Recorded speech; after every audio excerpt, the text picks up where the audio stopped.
Halo guys, selamat datang di channelku. Terima kasih buat kalian yang selalu support saya. Dan bagi yang belum subscribe, silahkan subscribe biar gak ketinggalan berita atau cerita selanjutnya.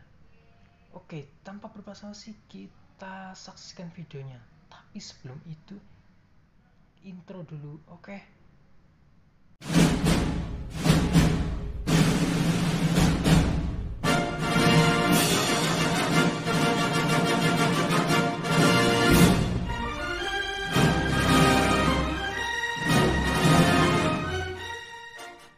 Oke, dan kali ini kita melihat Sun Wukong digelubet ular, dililit ular maksudnya guys. Dan Sun Wukong disembur racun dan racun itu membuat Sun Wukong menjadi batu. Pasti semburan itu sangat bau ya guys. Dan benar saja Sun Wukong sampai menjadi batu. Dan dilemparlah Sun Wukong ke dalam air. Blur. Lihatlah ekspresi Sun Wukong, sepertinya sangat kebauan. Bailang pun khawatir dan memanggilnya. Apakah Sun Wukong akan selamat atau tenggelam dan mati? Dan di sini terlihat siluman bunga matahari kembali menyerang. Dan disusul keong-keong racun yang muncul dari dalam air. Dan mereka pun menyerang pasukan Tan San Zhang. Ada yang nemplok macam cicak di kincir. Dan benar saja Ratu Ular memerintahkan para pasukan keong racun dan bunga matahari untuk menyerang Tan San Zhang dan kelompoknya. Aku adalah Ratu Goa Kingko, warga siluman yang manis, seranglah, katanya. Dan Tan San Zhang pun memerintahkan yang lain untuk melindungi Yuyu atau Xiaoyu. Pasukan keong racun dan pasukan bunga matahari menyerang, menggigit tangan Bailang dengan sangat ganas. Sialan, menyebalkan sekali, kata Yuyu. Namun tiba-tiba terlihat api. Sepertinya dewa kegelapan akan berulah lagi. Siapa yang akan menjadi jahat? Kira-kira siapa guys? Makanya ditonton terus ya. Dan Yuyu pun dipeluk dari belakang atau digemblok keong racun. Kemudian digigit, namun datang Jubaji menyamplok keong tersebut. Memukul maksudnya guys. Adik Yu, kau baik-baik saja, kata Jubaji. Tidak apa-apa, sambil memegang leher. Kemudian di Sultan Sanjang berbicara, senior belum mati. Dia berkata kepada Guanzin yang telah ditusuk punggungnya oleh ular yang genit itu kemarin. Tahu kan? Kalau belum tahu, saksikan episode sebelumnya. Dia itu terlihat lagi guys. Tak kusangka kau menjadi seperti ini. Namun malah siluman ular berkata, kau belum mati. Mantan suamiku, sekarang kau menjadi ulat yang kasihan. Guanzin pun menjawab, ular putih, bagaimana aku memperlakukanmu dulu? Kita membangun gua Kingkoro bersama, tapi malah kau jadikan neraka, katanya. Ratu ular putih pun tertawa sambil bilang, Guanzin, kamu sama sekali tidak mengerti. Aku tidak berubah, cuma menekan nafsu saja. Maksudnya tidak menekan nafsu saja, katanya. Dan para siluman bunga berkata, ini baru dunia yang menegangkan dan menyenangkan. Sangat seru sekali, katanya. Kemudian Ratu Ular berkata lagi, aku sangat benci padamu.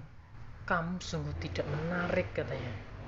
Kemudian Ratu Ular menggoda Tan San Zhang untuk mantap-mantap, tapi selalu saja Tan San Zhang menolaknya. Sekali bukan Ratu Ular ini. Dan tiba-tiba dari dalam air, biur, siapakah yang muncul? Dan benar saja Sun Wukong masih hidup. Dan dia mengatakan, manusia ular hanya hal bodoh. Aku terbuat dari batu, tidak mungkin bisa mati. Guru pun mengatakan, Gokong, kau tidak masalah kan? Tidak guru, kalian pergi dulu, kata Gong. Serahkan ular licin ini padaku, kata Sun Wukong. Siluman ular pun kaget. Siluman kera ini bukan siluman biasa. Ya iyalah, orang dia dari batu dulunya lahir. kok tidak dijadiin batu, ya percuma cuy. Sun Wukong, kamu harus mati kalau berani menghalangiku, katanya. Kamu masih belum mengenal lawanmu. Meski Tianzun sudah mengeluarkan kemampuan tersembunyimu, kau tetap tidak bisa menandingiku, kata Sun Wukong. Sombong sekali, kata Ratu Ular. Dan ular itu pun mengibaskan ekornya namun ditangkap oleh Sun Wukong.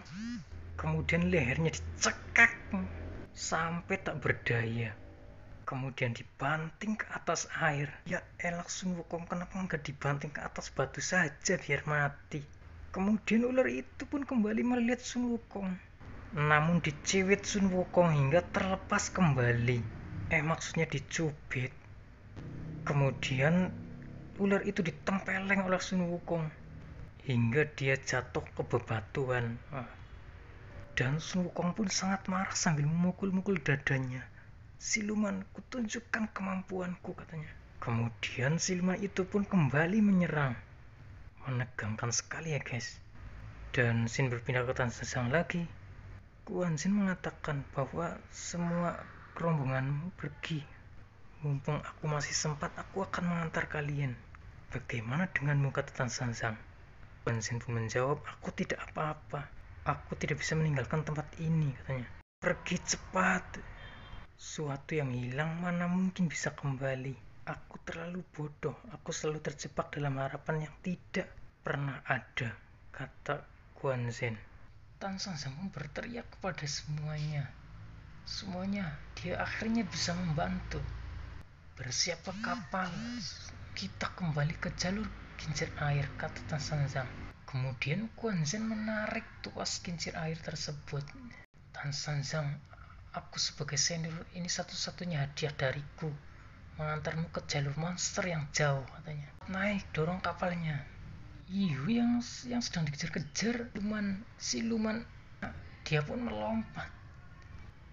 Arus pun menggerakkan kapalnya, menarik mereka. Dan kapalnya pun mulai berjalan. Namun gelombang semakin tinggi yang membuat mereka terombang-ambing. Jubaji pun ketakutan karena dia tidak bisa berenang. Naik kecemplung kawis. Dan arahnya pun berubah semakin menjauhi Gua King Koro. Dan Tan San Zhang pun mengatakan kepada Sun Wukong untuk segera menaik ke kapal. Namun Ratu Ular mencoba menahan. Kalian mau pergi, tidak semudah itu, katanya. Dan Sun Wukong disembur oleh racun dari rambut-rambut ular itu. Namun sepertinya Sun Wukong tidak mempan oleh racun-racun tersebut. Seret. Bunyinya seperti itu. Kemudian Sun Wukong pun memegang kepala ular tersebut dan menggetroknya ke bebatuan. Maksudnya dihantamkan ke bebatuan. Duh, kata Sun Wukong, ular itu hanya seperti gelitikan. Dasar kerasialan, kata Ratu Ular tersebut. Dengan sombongnya Sun Wukong pun menjawab, kamu sudah tahu kan kehebatanku, racun tidak akan mempan padaku. Kemudian kembali digetrokkan ke tanah, ke bebatuan ratu tersebut. Tidak ada gunanya, kata Sun Wukong. Sangat tidak berdaya ratu yang ular yang genit ini. Pergilah sana, sambil dilempar ke atas kayangan, pokoknya ke atas, mengenai pohon dan jatuh ke tanah. Buam. Kemudian Sun Wukong menyusul gurunya dan berubah lagi menjadi kecil. Macam Superman. Dia terbangnya berubah wujud, katanya. Aku datang.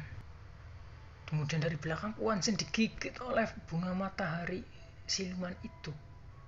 Kesakitan sekali dia. Pergilah kalian, pulangkan kitab ajaib demi diriku, katanya, agar kedamaian dunia tercapai. Kemudian Guan Zin digigit pipinya oleh keong racun. Hingga akhirnya tuas itu pun memutar-mutar sendiri, yang membuat air tak terkendali. Bailang berkata, aku tidak akan melupakanmu, paman. Dan seketika air pun berubah kesana kemari tidak beraturan, yang membuat pasukan Tan San Zhang dan kawan-kawannya terombang-ambing. Dan tiba-tiba Yihu memukul Bailang. Apa yang terjadi sebenarnya? Untung Bailang masih berpegangan di utas tali, namun Yihu membawa Xiaoyu dan memeluknya dari belakang. Aneh sekali Yihu ini. Kira-kira apakah yang dipikirkan Yihu? Sialan di saat seperti ini, kata San Sanjiang. Kejar mereka, Xiao. Kira-kira kemanakah Yihu membawa Xiaoyu? Apabila kalian penasaran dengan kelanjutan selanjutnya, silakan like, komen, dan subscribe agar kalian tidak ketinggalan.